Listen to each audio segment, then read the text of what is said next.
মাদারীপুরের শিবচরে বিভিন্ন জাতের বড়ই চাষাবাদ করে চমক দেখিয়েছেন এক স্কুল শিক্ষক।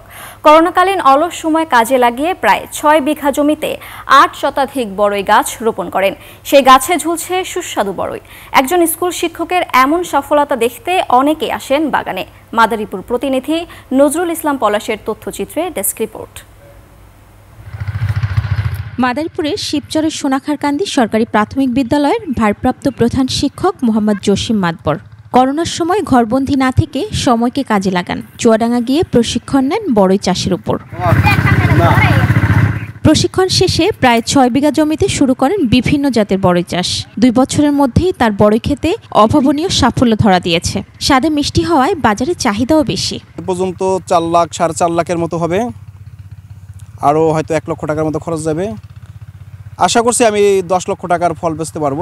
বাগানে বলসুন্দরী, ভারত সুন্দরী, কাশ্মীরি, চায়না টক, টাঙ্গাইল টক সহ অন্তত ৮ জাতের বড়ই রয়েছে। আশপাশের বিভিন্ন এলাকা থেকে দর্শনার্থীরা সহ অনেকে আসেন বড়ই বাগান দেখতে। এখানে গেলা এলাকার ৫-৭ জন আছে, এখানে তারা কাজকাম করে তাদের সংসারের মোটামুটি কর্মচারীরা কাজ করে খেতে পারে। বড়ই বাগান দেখতে আসলাম, এখানে খুব সুস্বাদু বড়ই।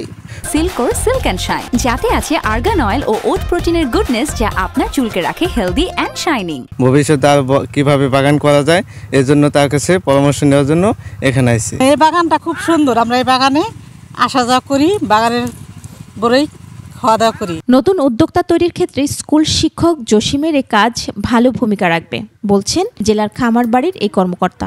এই বড়ই চাষের উদ্যোগটাকে আরো বেশি সম্প্রসারিত করে দেয়া, এবং আমার মনে হয় উনি যখন সফল হবেন উনি আমাদের সবচেয়ে বড় ভূমিকা রাখতে পারবেন আমাদের এই বড়ই চাষ সম্প্রসারণের ক্ষেত্রে। চলতি মৌসুমে প্রায় ২০০ মন বড়ই বিক্রি করেছেন জসিম, যা থেকে তার ৩ লক্ষাধিক টাকা আয় হয়েছে। মহিমা পলি, ডেস্ক রিপোর্ট, ২১ টেলিভিশন।